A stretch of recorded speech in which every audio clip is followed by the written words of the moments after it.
true, false. And today's our topic is write one word for the following, and after that we will doing question answers. बेटा पहले हमने tick the correct option किए हैं, filling the blanks किए हैं, true false किए हैं, और आज हम करने जा रहे हैं वन वर्ड, ठीक है, of class 8th and chapter number 2. Clear? Let's start. First है बेटा ऑर्गेनिज्म. डी पार्ट है इन your book, page number 31. Right one word for the following. One word लिखना है हमने जो सेंटेंस दिए हुए हैं आपको. Organism that can be seen only with the help of microscope. उन ऑर्गेनिजम्स को क्या कहते हैं जो हम सिर्फ माइक्रोस्कोप की हेल्प से देख सकते हैं? बेटा उन्हें कहते हैं माइक्रो ऑर्गेनिज्म. फर्स्ट का आंसर क्या है? Micro organism. माइक्रो का मीनिंग मैंने आपको पहले भी बताया, small. Micro organism.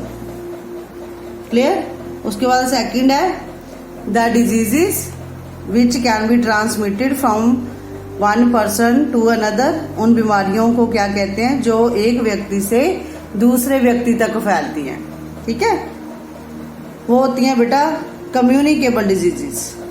Diseases are of two type, communicable और नॉन कम्युनिकेबल. जो बीमारियां एक व्यक्ति से दूसरे व्यक्ति तक फैलती है उन्हें कहते हैं कम्युनिकेबल डिजीज, ठीक है. थर्ड है the process by which spoilage of perishable food is prevented. वो प्रोसेस बताओ जिसमें हम पेरिशेबल फूड, सॉफ्ट फूड को रोक सकते हैं खराब होने से. स्पॉइलेज खराब होना, प्रिवेंट रोकना. वो प्रोसेस बताओ जिससे हम अपने फूड प्रोडक्ट को रोक सके खराब होने से, ठीक है. तो उस प्रोसेस को कहते हैं फूड प्रिजर्वेशन. उस प्रोसेस को क्या कहते हैं? Food preservation. आपको ये पेंसिल के साथ फिल करना है, ठीक है, इन योर बुक. पेन के साथ नहीं करना. उसके बाद है बेटा फोर्थ आ टेक्निक. अगर आपके पास बुक्स है तो बुक्स पर कर सकते हो, अगर नहीं है तो बेटा नोटबुक पर लिख लेना प्रॉपर बैक एक्सरसाइज भी. उसके बाद फोर्थ है नोटबुक पर तो आप पेन से ही लिखोगे. A technique of sudden heating and cooling of milk to kill microbes. वो कौन सी ऐसी टेक्निक है जिसमें एकदम से पहले 70 डिग्री पर दूध को गर्म किया जाता है, 70 डिग्री सेल्सियस पर, और उसके बाद इमीडिएटली उसको ठंडा किया जाता है. उस टेक्निक को क्या कहते हैं? किसमें से दूध को 70 डिग्री पर पहले हीट किया जाता है, फिर एकदम से ठंडा करके उसे पैक किया जाता है. उस टेक्निक को क्या कहते हैं बेटा? उस टेक्निक को हम कहते हैं, उस टेक्निक को उन्होंने पूछा हुआ है कि जिसमें दूध 70 डिग्री पर हीट करते हैं और उसके बाद उसे एकदम से ठंडा करके माइक्रो ऑर्गेनिज्म को किल कर देते हैं. उसे कहते हैं पैस्चुराइजेशन. पैस्चुराइजेशन. पैस्चुराइजेशन प्रोसेस. क्लियर? उसके बाद है fifth converting atmospheric nitrogen into nitrogenous compounds by bacteria, ठीक है.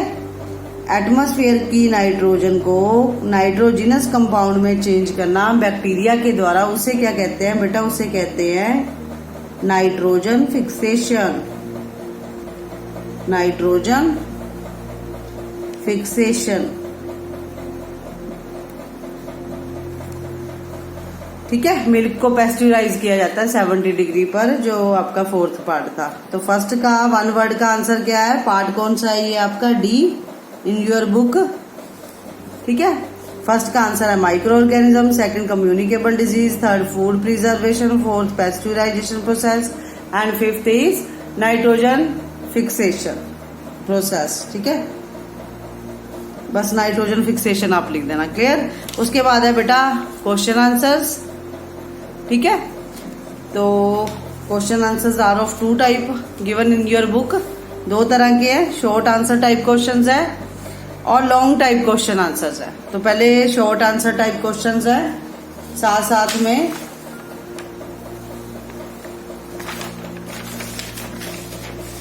पहले क्वेश्चन फिर साथ में आंसर, ठीक है। पहला क्वेश्चन देखो बेटा, ई पार्ट है। First question, where do micro organism live? Micro organism कहाँ रहते हैं? हर जगह पर रहते हैं, आपको चैप्टर में भी आया था अगर आपने ध्यान से सुना हो। तो micro organisms, I have written only answers, ठीक है। Note questions you can see in book. First question is, where do micro organism live? Micro organism कहाँ रहते हैं? उसका आंसर है फर्स्ट का, micro organisms are found everywhere, हर जगह पाए जाते हैं। इन एयर, हवा में, पानी में, मिट्टी में, डेजर्ट में और मार्शी लैंड पर, ठीक है, क्लियर। उसके बाद है सेकंड क्वेश्चन, सेकंड शॉर्ट, ठीक है। Microorganisms are found everywhere in air, in water and in soil and in desert और marshy land, clear। सेकंड का पहले क्वेश्चन देखेंगे, name the 5 major types of micro organism, ठीक है। जिन्होंने मेरी पहली वीडियो ध्यान से देखी है उन्हें पता होगा 5 मेजर ग्रुप्स कौन कौन से हैं, ठीक है। What are the 5 major types of micro organism, ठीक है। देखो बेटा, फर्स्ट है बैक्टीरिया, सेकंड है वायरस, थर्ड है प्रोटोजोआ और फोर्थ है फंगस, ठीक है। फर्स्ट है बैक्टीरिया,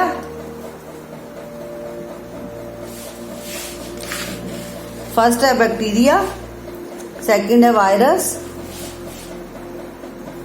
थर्ड है प्रोटोजोआ, फोर्थ है फंगस और बेटा फिफ्थ है एल्गी। फिफ्थ कौन सा है? Algae. These are the 5 major groups of micro organism, clear. उसके बाद है third question, what are the symptoms of food poisoning? Food poisoning के क्या क्या सिम्टम्स है? तो आंसर है बेटा थर्ड क्वेश्चन का आंसर है, फूड पॉइजनिंग में lead to an upset stomach and diarrhoea, abdominal cramps and vomiting. Food poison के कारण क्या होता है बेटा, हमारा स्टमक खराब हो जाता है, ठीक है, और उसके बाद डायरिया, लूज मोशंस, ठीक है, एब्डोमिनल क्रैम्प्स, हमारे पेट में दर्द रहती है, एंड वॉमिटिंग आल्सो, उल्टी भी आती है, क्लियर, ठीक है। फूड पॉइजनिंग आपको मैंने पहले समझा दिया था क्या होता है। उसके बाद फोर्थ क्वेश्चन है, फोर्थ देखेंगे हम, right the different shapes of bacteria. Bacteria के डिफरेंट शेप्स के बारे में बताइए। फोर्थ क्वेश्चन है शॉर्ट का। तो bacterial cells are of different shapes such as rod shape, spherical and spiral, ठीक है। तो बैक्टीरिया, फोर्थ आंसर है शॉर्ट बेटा, the bacterial cells are of different shapes such as rod shape, spherical shape, spiral shape etcetera. Different shapes होती है bacteria की। उसके बाद फिफ्थ क्वेश्चन है, explain the mode of nutrition in fungi या fungi. Different mode of nutrition, fungi अपना खाना कैसे लेती है उसके बारे में क्वेश्चन पूछा है। Explain the mode of nutrition in fungi, fifth short question. तो द फंजाई आर हेट्रोट्रोप्स। हेट्रोट्रोप्स मतलब जो दूसरों के ऊपर डिपेंड है अपने भोजन के लिए, ठीक है। Fungi have extra cellular digestion bye secreting enzymes. Fungi जो फंजाई होती है उसका एक्स्ट्रा सेलुलर डाइजेशन होता है, ये एंजाइम सेक्रीट करती है into environments and absorbing the nutrient produced, they store their food as glycogen, ठीक है। फंजाई में डिफरेंट एंजाइम सेक्रीट करती है जो अपनी बॉडी में से ही, और उसकी हेल्प से ही ये अपना खाना एब्जॉर्ब करती है और न्यूट्रिएंट्स लेती है, ठीक है, उसे ग्लाइकोजन की शेप में स्टोर करके रखती है, क्लियर। उसके बाद है बेटा long question answers. Long question answers है, फर्स्ट है, give 2 examples each of useful protozoa and harmful protozoa, ठीक है। प्रोटोजोआ क्या है, टाइप ऑफ माइक्रो ऑर्गेनिज्म है, तो उन्होंने बोला 2 एग्जांपल्स देनी है प्रोटोजोआ की जो हमारे लिए यूजफुल भी है, लाभदायक भी है और हमारे लिए नुकसानदायक भी है, हार्मफुल भी है। ठीक है, तो ये आंसर लिखेंगे हम। फर्स्ट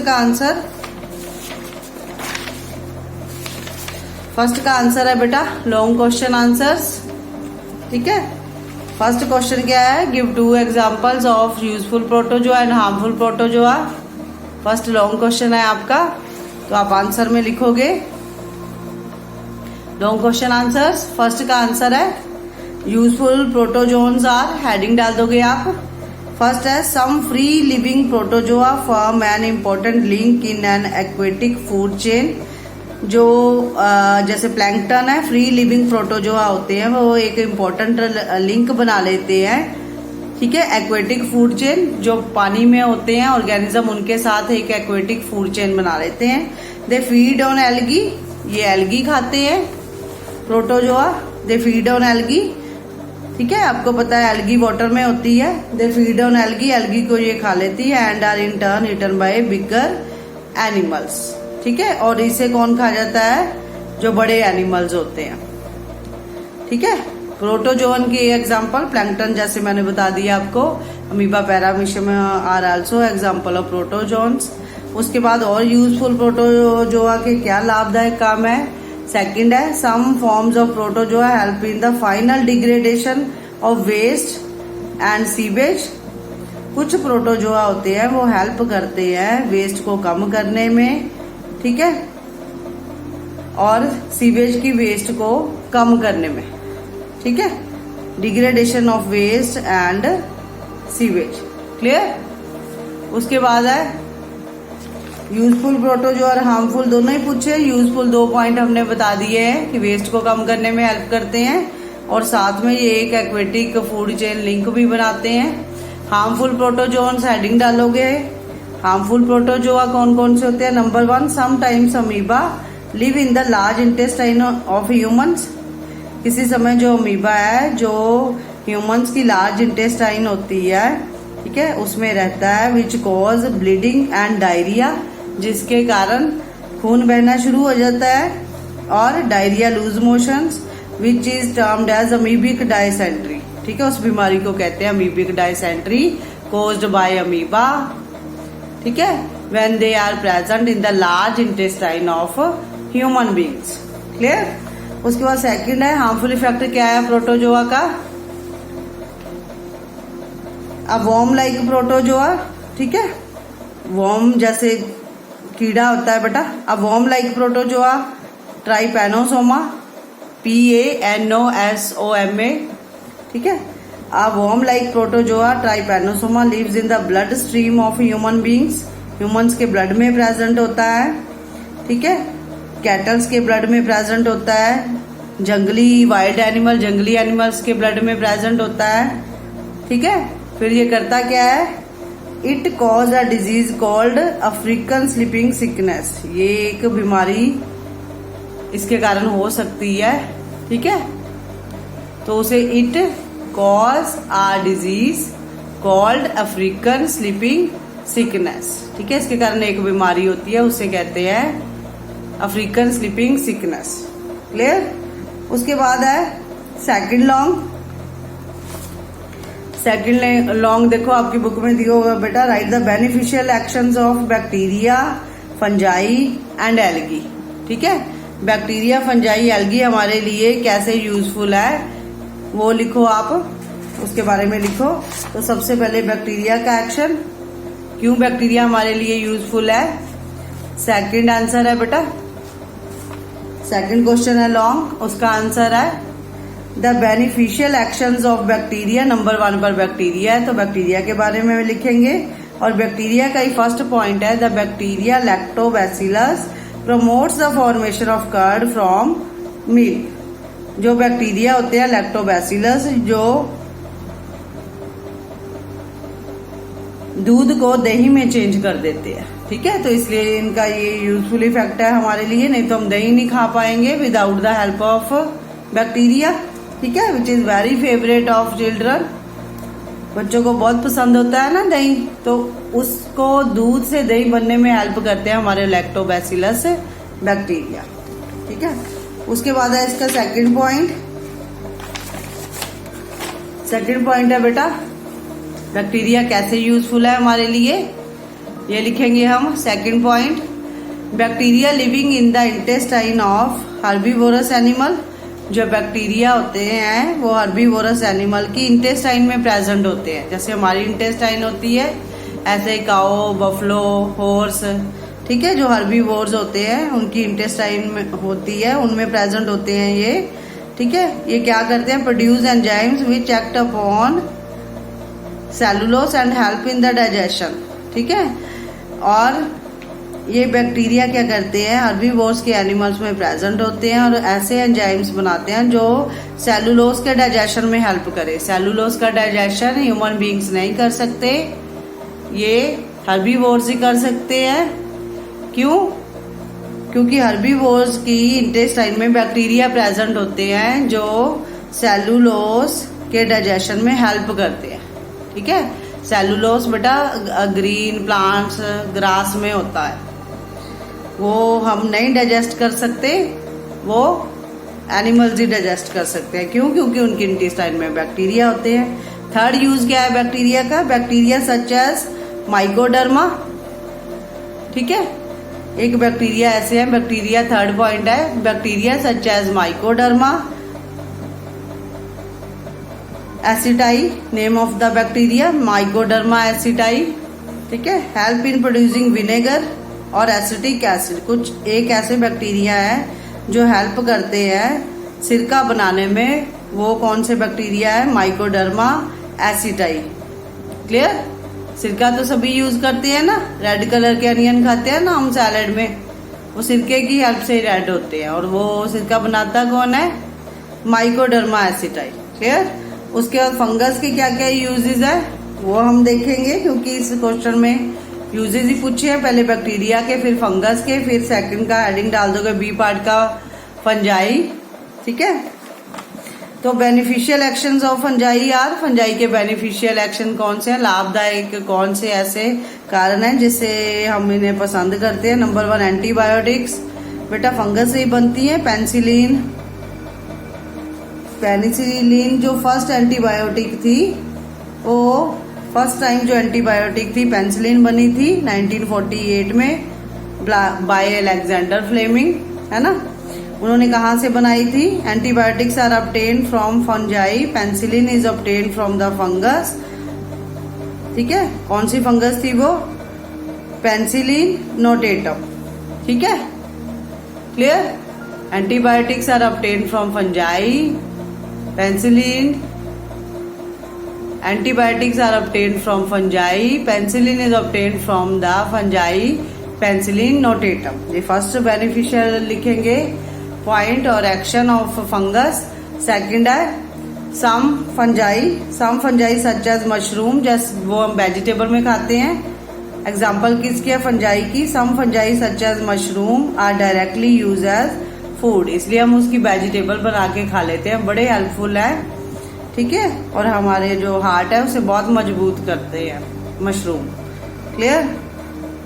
एग्जाम्पल किसकी है, फंगस की, जो हम खाते भी हैं। फंगस की एग्जाम्पल है, कोई ऐसा फूड बताओ फंगस का जो हम डेली लाइफ में खाते भी हैं। ऑल्दो वी नो कि fungus is very harmful for human beings and animals also. So beneficial effect में आएगा मशरूम, एक फंगस की एग्जांपल है जो हम डायरेक्ट खाते हैं फूड प्रोडक्ट्स में। उसके बाद है Indian food stuffs. Indian food stuffs कौन कौन से हैं, इडली है, डोसा है, ढोकला है। Make use of the process of fermentation for their preparation, ठीक है। ये इडली खाते हैं हम, डोसा खाते हैं, ढोकला, ये फर्मेंटेशन प्रोसेस ऑफ फंगस से ही हमें मिलते हैं। The release of carbon dioxide makes idli and dhokla soft, ठीक है। जब कार्बन डाइऑक्साइड प्रोड्यूस हो जाती है,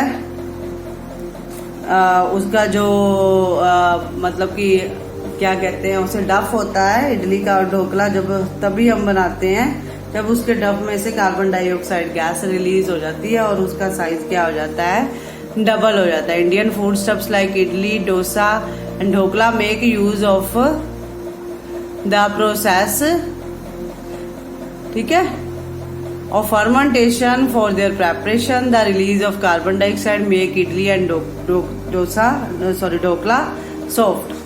ठीक है. उसके बाद थर्ड क्वेश्चन है long. Define food poisoning. How is it caused. Food poisoning किसे कहते हैं और ये कैसे होती है. थर्ड लॉन्ग है बेटा. Define food poisoning. How it is caused. Food poisoning को डिफाइन करो और ये कैसे होती है. थर्ड लॉन्ग क्वेश्चन है. तो हमने लिखा है under favourable conditions microbes like bacteria और fungi grow on food items. ठीक है. फेवरेबल कंडीशंस में बैक्टीरिया और फंजाई फूड आइटम्स के ऊपर ग्रो हो जाते हैं और टॉक्सिक सब्सटेंस प्रोड्यूस करते हैं. These substances make the food poison. ये सब्सटेंसेस खाने को जहर बना देते हैं. ठीक है. This poisonous food is called spoiled food. और इस पॉइजनस फूड को कहते हैं स्पॉइल्ड फूड. ठीक है. खराब food. Under favourable conditions microbes like bacteria और fungi grow on food items and produce toxic substances. These substances make the food poisonous. This poisonous food is called spoiled food. If eaten it. अगर इसे खा लिया जाए खराब भोजन को. If eaten it can cause serious problems हो सकती हैं अगर हमने यही खाना खा लिया. ठीक है. जो खराब है. And sometimes even death. Food poisoning के कारण कई बार डेथ भी हो जाती है. ठीक है. उसके बाद है fourth long question. Describe nitrogen cycle with the help of neat. Fourth है बेटा long question. Describe nitrogen cycle with the help of a neat label diagram. ठीक है. नाइट्रोजन साइकिल के बारे में बताओ और उसका डायग्राम भी बनाओ. तो मैंने I have written only define. Fourth का आंसर है लॉन्ग का. The circulation of nitrogen through the living and non living components of the biosphere. ठीक है. सर्कुलेट करना नाइट्रोजन गैस का लिविंग ऑर्गेनिज्म और नॉन लिविंग ऑर्गेनिज्म कंपोनेंट के through plants में, एनिमल में, सॉइल में, उस प्रोसेस को कहते हैं, उस साइकिल को कहते हैं इज कॉल्ड नाइट्रोजन साइकिल.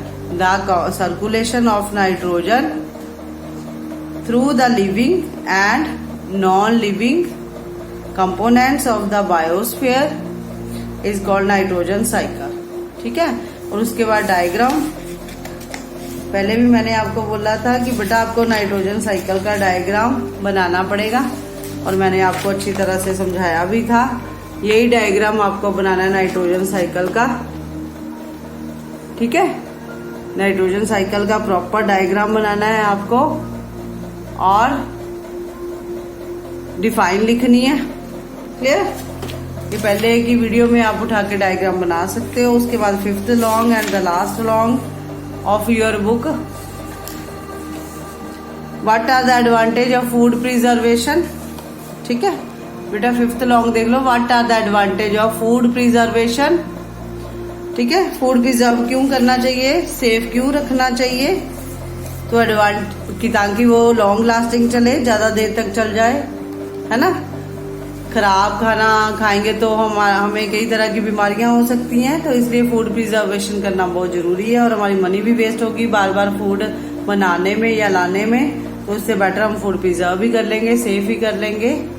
तो फिफ्थ का आंसर है एडवांटेजेस ऑफ फूड प्रिजर्वेशन. कौन कौन सी एडवांटेज है. Number 1 it decrease the food wastage. ठीक है.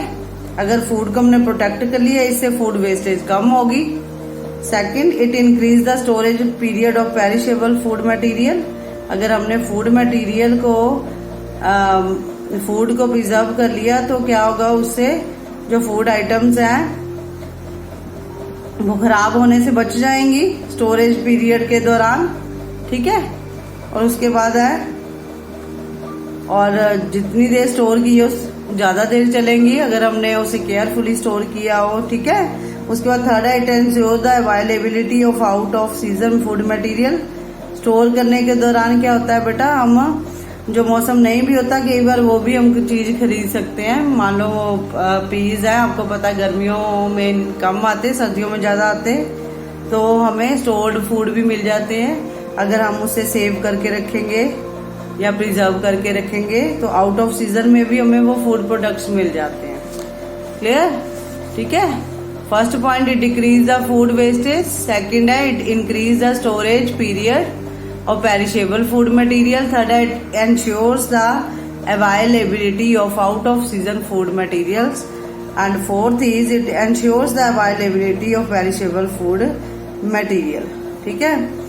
जो पेरिशेबल फूड मटेरियल है वो हमें मिलता ही रहता है, क्योंकि संभाल के रखा होता है, स्टोर करके रखा होता है, प्रिजर्व करके रखा होता है और इसकी कभी भी कमी नहीं आती। आई होप गाइस, ठीक है, you have understood all the question answers. Please right in your notebooks with back exercise if you have not books, but if you have books no need to write in your notebooks, only write question answers। ठीक है, तो make your notes, read properly, neat in clean handwriting, stay safe at home, spread positivity and subscribe ma'am's channel। Thank you, have a nice day।